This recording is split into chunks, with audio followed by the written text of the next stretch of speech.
নমস্কার, কৃষ্ণা টক্স বাংলা চ্যানেলে আপনাদের স্বাগত। আজকের ভাবনা, কি আমি পেলাম। এই ধরাধামে আমাদের আগমন খালি হাতে, আবার চলেও যেতে হবে খালি হাতে। তবুও সারা জীবন আমরা এক অদ্ভুত দৌড়ে লিপ্ত থাকি, আরও চাই, আরও চাই।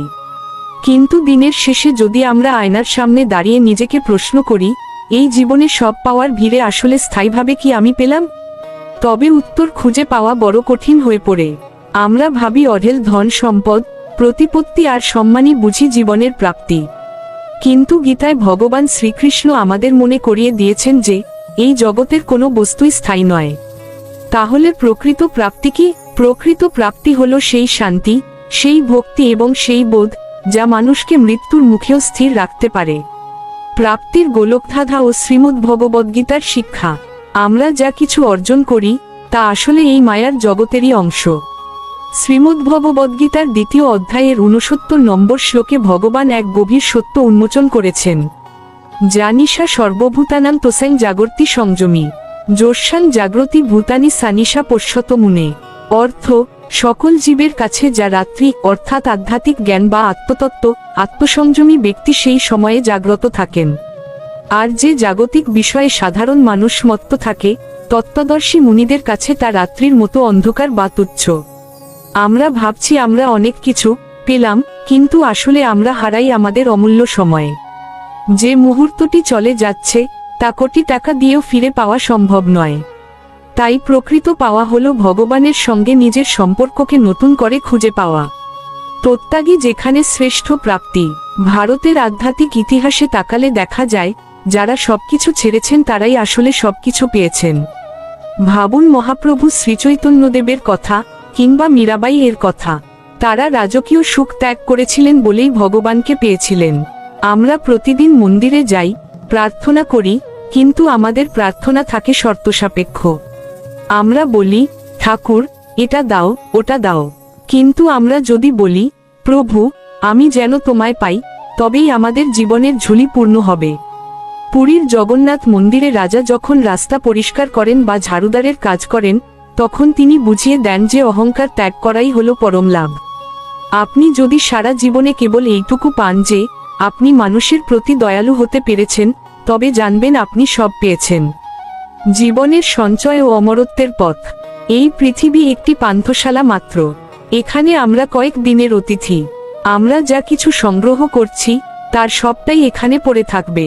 তাহলে সাথে যাবে কি? সাথে যাবে আমাদের স্বীকৃতি এবং শ্রীকৃষ্ণের প্রতি আমাদের ভালোবাসা। শ্রীমদ্ ভগবদ্গীতার ৯ম অধ্যায়ের ২২ নম্বর শ্লোকে ভগবান এক অদ্ভুত আশ্বাস দিয়েছেন। অনন্যাশ্চিন্তয়ন্ত মাং যে জনাঃ পরুপাস্তে তেষাং নিত্যাভিযুক্তানাং যোগক্ষেমং বহাম্যহাম। অর্থ, যারা অন্য কোনো চিন্তা না করে অনন্য চিত্তে আমার ধ্যান ও উপাসনা করে, সেই নিত্যযুক্ত ভক্তদের যোগ যা তাদের নেই তা দান করা, এবং ক্ষেম যা তাদের আছে তা রক্ষা করা, এর ভার আমি নিজেই বহন করি। অর্থাৎ, যখন আপনি সব পাওয়ার আশা ছেড়ে নিজেকে কৃষ্ণের চরণে সমর্পণ করবেন, তখন যা কিছু আপনার প্রয়োজন তার দায়িত্ব স্বয়ং ভগবান গ্রহণ করবেন। এর চেয়ে বড় পাওয়া আর কি হতে পারে? প্রকৃত প্রাপ্তির স্বরূপ। বাস্তব জীবনে আমরা যখন কোনো নিঃস্ব মানুষের পাশে দাঁড়াই, তখন যে আত্মতৃপ্তি পাই সেটিই হলো আসল সঞ্চয়। স্বামী বিবেকানন্দ বলতেন, অন্যের জন্য সামান্য কাজ করাই হলো আসল জীবন, বাকি সব তো মৃত্যু। দক্ষিণেশ্বর বা বেলুর মঠের দিকে তাকালে আমরা সেবার যে আদর্শ দেখি, তাই আমাদের শেখায় যে দেওয়া র মধ্যেই আসল পাওয়া লুকিয়ে আছে। পৃথিবীর সবচেয়ে বড় রহস্য হলো মৃত্যু। আমরা সবাই জানি আমাদের যেতে হবে, তবুও আমরা পার্থিব মোহে মগ্ন। কিন্তু যেদিন আমরা বুঝতে পারব যে আমাদের আত্মা অবিনশ্বর এবং আমরা সেই পরম পিতার অংশ, সেদিন থেকেই আমাদের অন্ধকার থেকে আলোর যাত্রা শুরু হবে। তখন আমাদের মনে আর কোনো হাহাকার থাকবে না যে কি আমি পেলাম না, বরং আমরা তৃপ্ত থাকব যা পেয়েছি তা নিয়ে। পরিশেষে বলা যায়, ভক্তি কোনো কঠিন ব্যাকরণ বা শাস্ত্রীয় বিতর্ক নয়, ভক্তি হলো এক সরল এবং পবিত্র বিশ্বাস। যতক্ষণ মনের কোণে কুটিলতা বা শঠতা থাকবে, ততক্ষণ হৃদয় কৃষ্ণ প্রেমের উদয় হবে না।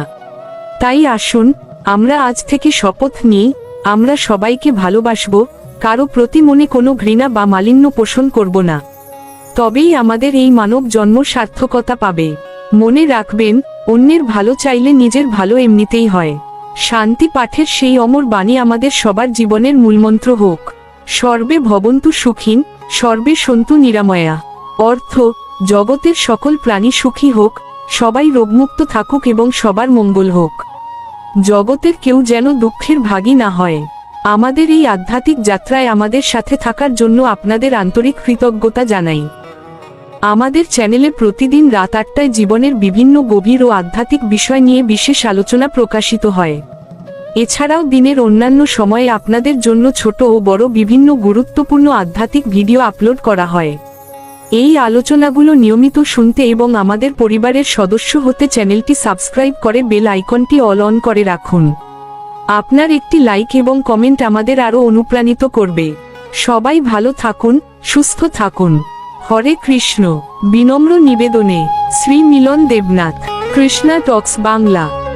ভগবান শ্রীকৃষ্ণের দিক থেকে সত্যের সন্ধান, জীবনের সংকট ও মুক্তি। আপনি কি আপনার জীবনের সংকটের মাঝে প্রকৃত মুক্তির পথ খুঁজছেন? তবে আজকের এই আলোচনাটি কেবল আপনারই জন্য। নমস্কার, কৃষ্ণা টক্স বাংলা চ্যানেলে আপনাদের স্বাগতম।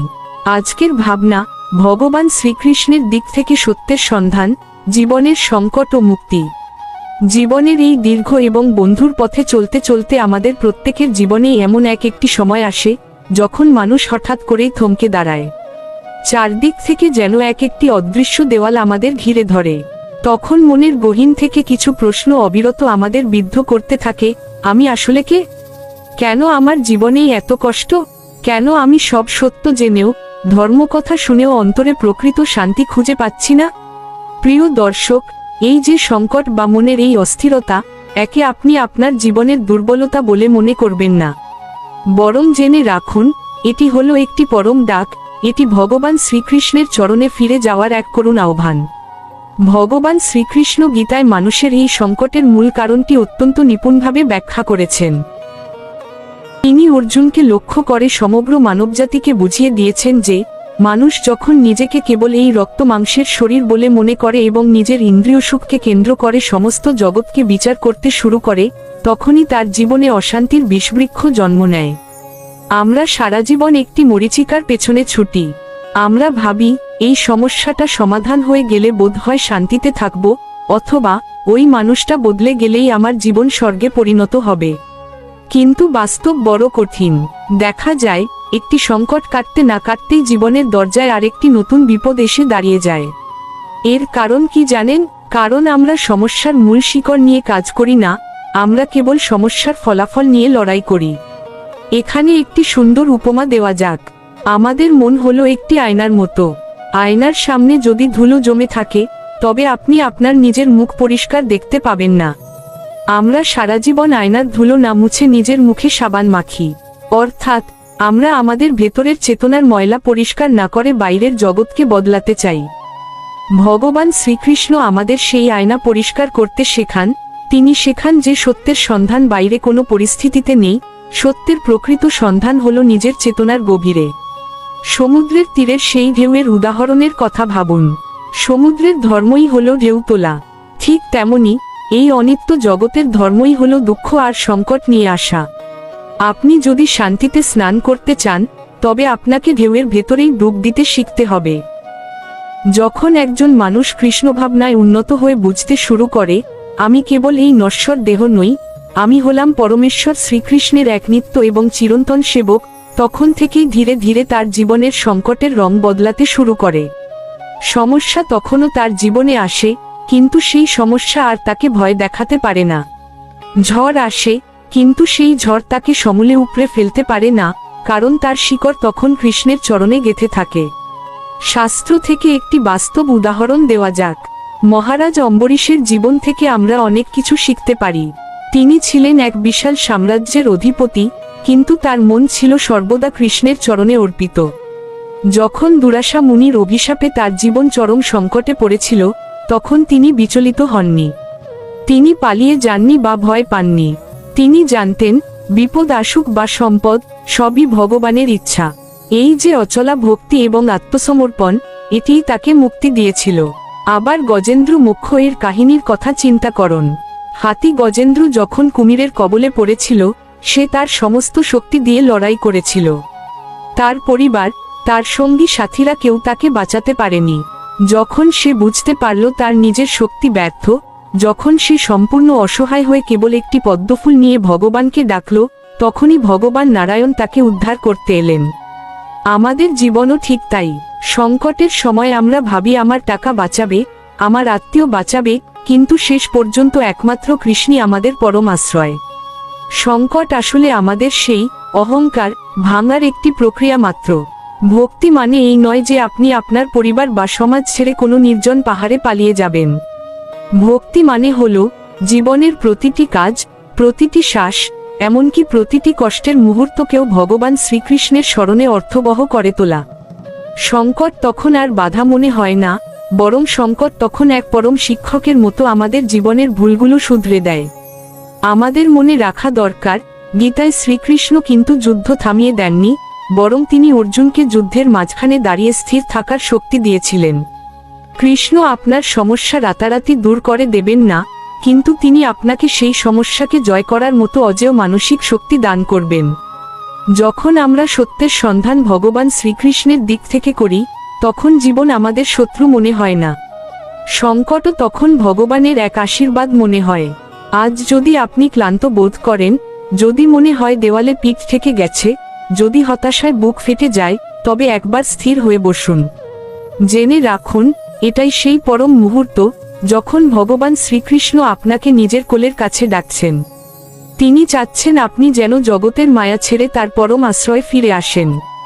যিনি সংকটের সময়ও কৃষ্ণকে হারান না, কৃষ্ণ তাকে কোনোদিন ছেড়ে যান না। সত্যের পথে একবার যদি আপনি দৃঢ়ভাবে দাঁড়াতে পারেন, তবে দেখবেন মুক্তি কোনো কাল্পনিক শব্দ নয়। মুক্তি তখন আপনার প্রতিটি নিঃশ্বাসে অনুভূত হবে, আপনার অটল বিশ্বাসে, আপনার প্রশান্ত হৃদয়ে এবং আপনার অকৃত্রিম ভক্তিতে। এই মুক্তি হলো ভয়ের হাত থেকে মুক্তি, এই মুক্তি হলো মায়ার হাত থেকে মুক্তি। আসুন, আমরা আমাদের জীবনের প্রতিটি সংকটকে শ্রীকৃষ্ণের চরণে নিবেদন করতে শিখি। মনে রাখবেন, অন্ধকারের পরেই যেমন সূর্যোদয় অবহারিত, কৃষ্ণের আশ্রয় নিলে জীবনের সমস্ত সংকটের অন্ধকারও ঠিক তেমনই কেটে যাবে।